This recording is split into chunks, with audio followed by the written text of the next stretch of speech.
তাড়াতাড়ি পা চালা রে বন্ধু, এত দেরি হয়ে যাবে বুঝলে আরো আগেই বেরিয়ে পড়তাম। আর তোরও দোষ আছে, আমায় তাড়া দিলি না কেন? বারে, এখন আমাকে দোষ দিচ্ছিস তাই না? সন্ধ্যা থেকে কম করে 10 বার হলেও তোকে বলেছি।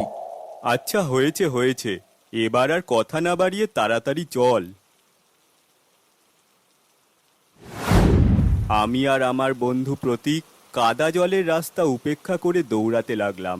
আসলে প্রতীক আমায় সন্ধ্যায় অনেকবার তাড়া দিয়েছিল বাড়ি ফেরার জন্য, কিন্তু কি আর করব, সামনেই আমাদের ফাইনাল পরীক্ষা। নিজেদের গ্রামে একটা ভালো লাইব্রেরিও নেই যে সেখানে গিয়ে দুই বন্ধু মিলে প্রস্তুতি নেব। এজন্য যেতে হয়েছিল উত্তরপাড়ার বড় এক লাইব্রেরিতে। এখন নিজেই বিপাকে পড়ে গেছি আমরা। ধীরে ধীরে বৃষ্টির বেগ বেড়ে যেতে লাগলো, সাথে শুরু হলো ঘন ঘন বজ্রপাত। কাছে একটা বড় বটগাছের নিচে আমরা দুই বন্ধু থামলাম। প্রতীক আমায় বলল, হ্যাঁ রে, এখন তো এই বট গাছের নিচেও দাঁড়ানো যাবে না, জানিস না গাছে বজ্রপাত বেশি হয়। কিন্তু কি করব রে বন্ধু, আশেপাশে তো কোনো কিছু দেখতেও পাচ্ছি না।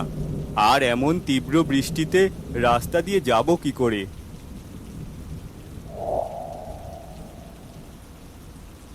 এই সমু, দেখ তো, দূরে একটা আলোর বিন্দু দেখা যাচ্ছে না?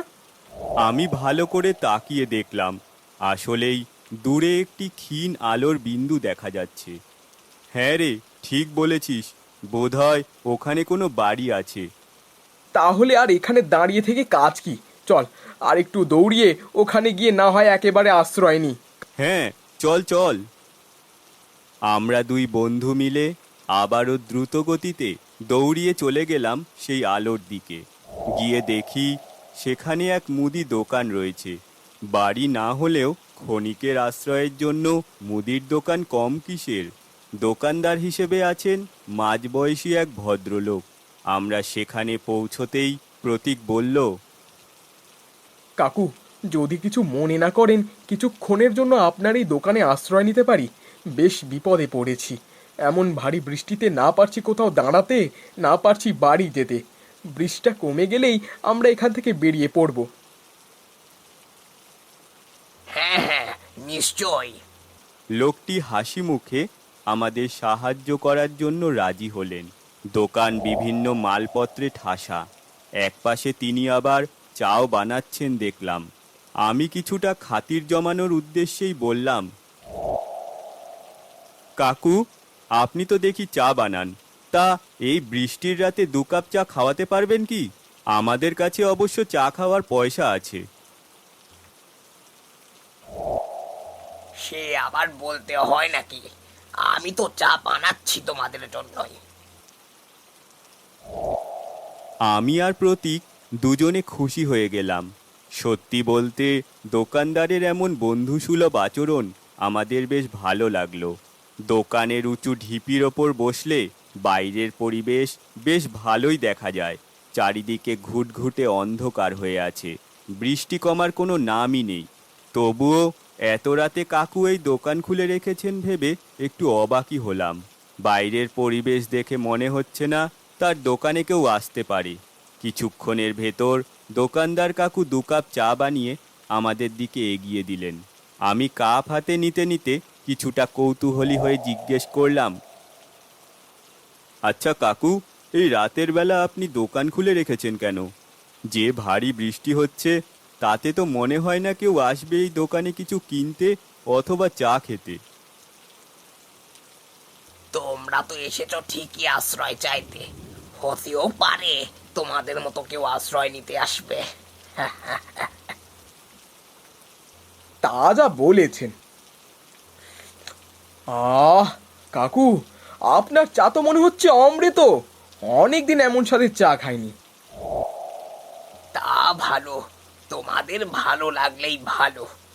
আসলে আমি এই দোকান খুলে রেখেছিলাম এক বিশেষ কারণে। বিশেষ কারণ? কি কারণ কাকু, আমাদের বলা যাবে কি? হ্যাঁ নিশ্চয়ই, কেন নয়। কিছুক্ষণের মধ্যেই আমার এক বন্ধু আসবে আমার সাথে দেখা করতে। প্রায় প্রতি রাতে এসে এখানে এসে আমার সাথে আড্ডা দেয়। বাহ, বেশ ইন্টারেস্টিং তো। তাহলে আমরা আরো কিছুক্ষণ থেকে যাব, আপনার বন্ধুর সাথে পরিচিত হয়ে এরপরেই একেবারে বেরিয়ে যাব। আমাদের কথা শুনে মনে হলো দোকানদার কাকু কিছুটা ইতস্তত বোধ করছেন। তিনি হাত কচলে বললেন, ইয়ে না মানে, তোমরা ওর সাথে দেখা করতে পারবে না। সে কারোর সাথে দেখা করতে চায় না, শুধুমাত্র আমার সাথেই তার সব সম্পর্ক। এ কেমন কথা কাকু? আপনার বন্ধু অথচ আমাদের সাথে দেখা করতে পারবে না? আপনাকে তো বেশ বন্ধুসুলভ মনে হচ্ছে। তিনি বুঝি বেশ লাজুক? আসলে ব্যাপারটা তেমন না, এর পেছনে অনেকটা অধিভৌতিক কারণ আছে। তবে রাতের বেলা এসব গল্প না শোনাই ভালো।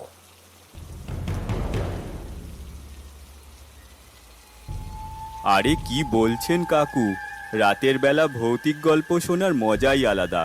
আপনি বলুন, তাহলে আমাদের চা খাওয়াও বেশ জমে উঠবে। বলছো? ঠিক আছে, তাহলে আমার এই বন্ধুর গল্পটা বলি, শোনো। আমি বিমল চাটুর্যে ছোটবেলা থেকেই এই উত্তর পাড়ার গাঁয়ে থাকি। এখানেই আমার জন্ম, এখানেই বেড়ে ওঠা।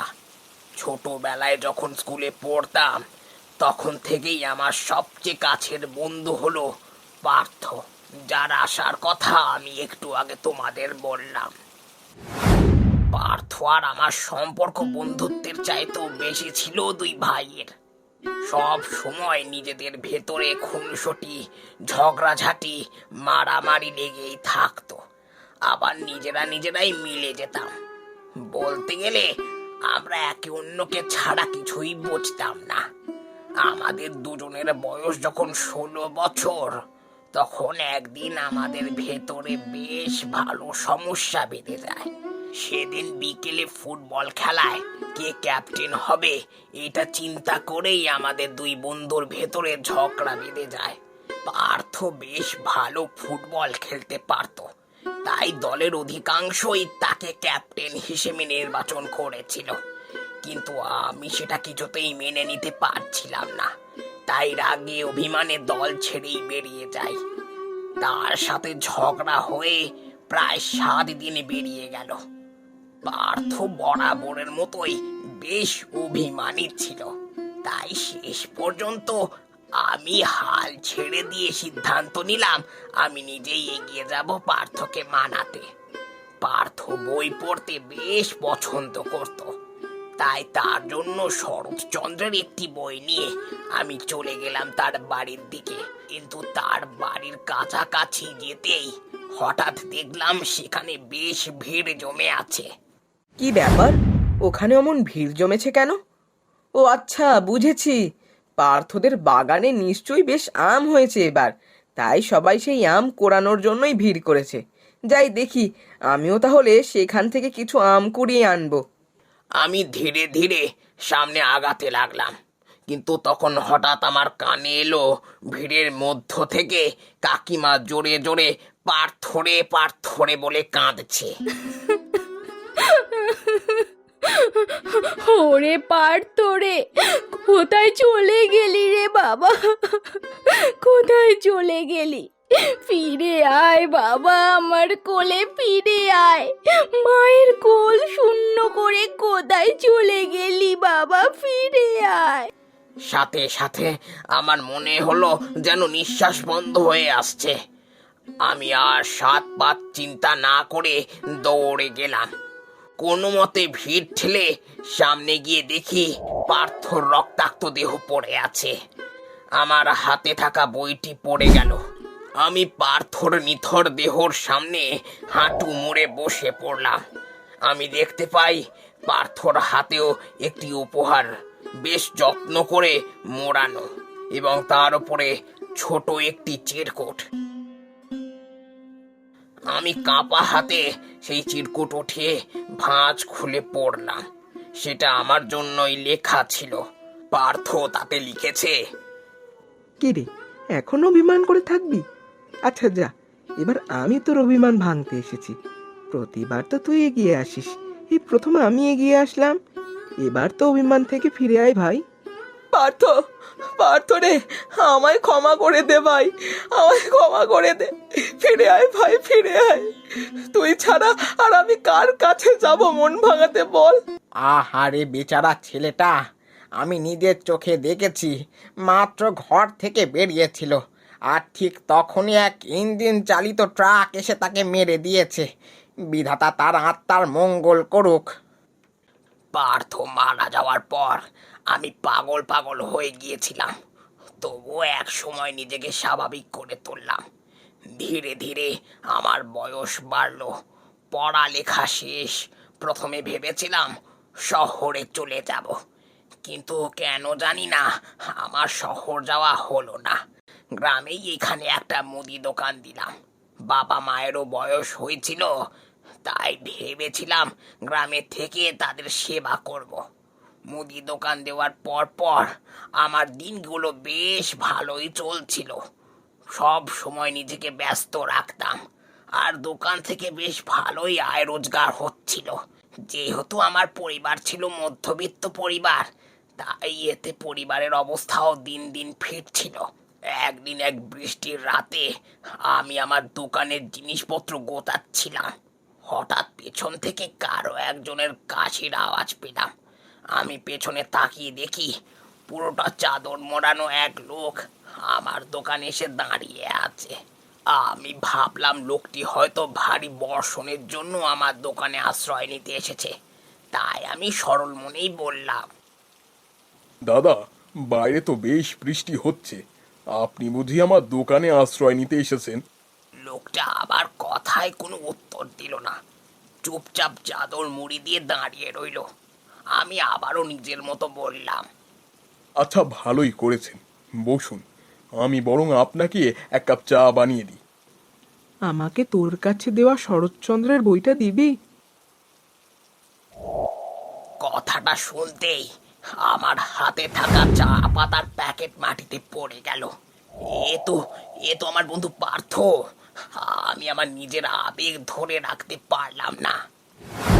পার্থ, পার্থ, তুই তুই কোথায় ছিলি ভাই? এতগুলো বছর তুই কোথায় ছিলি? আর তুই এত নিষ্ঠুর হলি কি করে? আমাকে ছাড়া এতগুলো বছর তুই একা একা কাটিয়ে দিলি। পার্থ তার মুখের ওপর থেকে চাদর সরিয়ে দিল। তার মুখের এক পাশ থেপলে গেছে, তবু আমি সেটিকে তোয়াক্কা করলাম না। এ তো আমারই প্রাণের বন্ধু পার্থ। সে জীবিত হোক বা অশরীরী হোক, সে তো আমারই বন্ধু। আমি কি করে তাকে ভয় পাই? পার্থ বলল, ধুর পাগল, এভাবে কান্না করছিস কেন? যতদিনই হোক না কেন, তাও তো আমি তোর কাছে ফিরে এসেছি। আর কাঁদিস না, এখন থেকে রোজ রাতে আমি তোর কাছে আসব, তোর হাতের চা খেতে, আর জমিয়ে দুই ভাই মিলে আড্ডা দেব। আমি আর কোনো কিছু না ভেবে পার্থকে জড়িয়ে ধরলাম। পার্থ তার হিমশীতল হাত দিয়ে আমায় জড়িয়ে ধরল। সেই দিন থেকেই পার্থ আমার সাথে দেখা করতে আসে, তবে তার শর্ত একটাই, কেউ আশেপাশে থাকলে সে মোটেও আমার সাথে আর দেখা করবে না। এই জন্যই আমি তোমাদের বলেছিলাম আমার বন্ধু তোমাদের সাথে দেখা করতে পারবে না। এমন বন্ধুত্ব যুগ যুগ বেঁচে থাকুক। তবে কাকু যাই বলেন, এই গল্প শুনে আমার সত্যিই গায়ে কাটা দিয়েছে। বাহ, গল্প শুনতে শুনতে বৃষ্টিও কখন থেমে গেছে খেয়াল করিনি। আচ্ছা কাকু, তাহলে আমাদের এখন উঠতে হবে। আর ধন্যবাদ আপনার এই চা ও দুর্ধর্ষ ভৌতিক গল্পের জন্য। না বাবা, আমি এই চায়ের দাম নেব না। এটা আমার বন্ধু পার্থর জন্যই বানিয়েছিলাম। তার ভাগের থেকে খানিকটা চা তোমরা খেয়েছো, সে দাম আমি নিতে পারবো না। আমরা অনেক জোর করাতেও কাকু যখন চায়ের দাম নিলেন না, তখন আমরা আর কিছু না বলে দোকান থেকে বেরিয়ে যাই। রাস্তা দিয়ে হাঁটতে হাঁটতে আমি প্রতীককে বললাম, আচ্ছা, তোর কি তার একটা কথাও বিশ্বাস হয়েছে? সত্যি বলতে একটাও না। হে আবার হয় নাকি, মরা মানুষ এত বছর পরে এসে তার সাথে আড্ডা দিচ্ছে, যত সব ভোগাস। তুইও বলেছিস তাকে ভূতের গল্প শোনাতে, সেও একটা বানোয়াট গল্প বলে দিয়েছে। কি জানি বাপু, যেভাবে গল্প বলল শুনে তো মনে হচ্ছিল একদম চোখের সামনেই সব ঘটছে। ওই যে দেখ, বাড়ির কাছাকাছি চলে এসেছি। ঠিক আছে, যা তাহলে, কাল আবার সকাল সকাল বেরোতে হবে কিন্তু। হ্যাঁ যাচ্ছি, আর কাল কিন্তু এত দেরিতে বের হলে চলবে না। এখন বৃষ্টির সময়, মাথায় রাখিস কেমন? প্রতিদিন ওই চায়ের দোকানে বসে ভূতের গল্প শোনার শখ নেই আমার। এরপর আমরা দুই বন্ধু যার যার বাড়ি চলে গেলাম। পরদিন সকালে আমরা দুজন গ্রামের পথ ধরে আবারও উত্তর পাড়ার দিকে হাঁটতে শুরু করলাম। হাঁটতে হাঁটতে আগের রাতে যেখানে বিমল কাকুর দোকান দেখেছিলাম সেই জায়গায় চোখ পড়তেই দুই বন্ধু অবাক হয়ে গেলাম। রাতারাতি বিমল কাকুর ইটের গড়া দোকান পুরোপুরি গায়েব হয়ে গেল। একটা ইটের চিহ্ন অবধি সেখানে নেই, পুরোটা ফাঁকা পড়ে আছে। কিরে প্রতীক, কাল রাতে এখানেই না আমরা আশ্রয় নিয়েছিলাম? হ্যাঁ ঠিক বলেছিস, এইটাই তো সেই জায়গা। কিন্তু রাতারাতি দোকান কোথায় চলে গেল?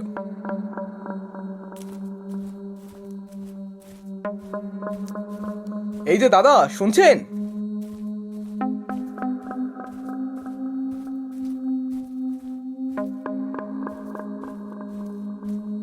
জি দাদা, বলুন। এখানে বিমল চাটুর্যের একটা মুদির দোকান ছিল না, সেটা কোথায়?